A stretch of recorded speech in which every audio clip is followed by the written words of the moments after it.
యెషయా గ్రంథము 54వ అధ్యాయం 11వ వచనంలో, ప్రయాసపడి గాలివాన చేత కొట్టబడి ఆదరణ లేక ఉన్నదానా, నేను నీలాంజనములతో నీ కట్టడం కట్టుదును, నీలములతో నీ పునాదులు వేయుదును అని చెప్పి దేవుని వాక్యం ఈరోజు సెలవిస్తుందండి.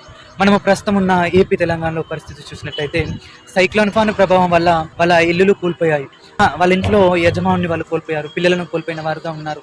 వాళ్ళు ఎంతగా ఎన్ని రోజులుగానో సంపాదించుకున్న వాళ్ళ ఆస్తి మొత్తం కోల్పోయిందండి. వాళ్ళు ఎంతగానో ఆదరణ లేక ఉన్నారు. ప్రభుత్వాలు, ప్రజలు ఎంతగానో వారికి సహాయం చేస్తున్నారు, వారికి ఆహారం అందించే వారిగా ఉన్నారు. కానీ ఆ ఆహారం అనేది వాళ్ళను ఆదరించలేదండి. మనుషుల సహాయము వాళ్ళను ఆదరించే వారిగా లేదు. ఈరోజు మీరు కూడా అలానే ఉన్నారేమో, కానీ దేవుడు అంటున్నాడండి, ప్రయాసపడి గాలివాన కొట్టబడి ఆదరణ లేక ఉన్నదానా, నేను నీలాంజనంతో నీ కట్టుదును, నీలములతో నీ పునాదులు వేయుదును అని చెప్పి.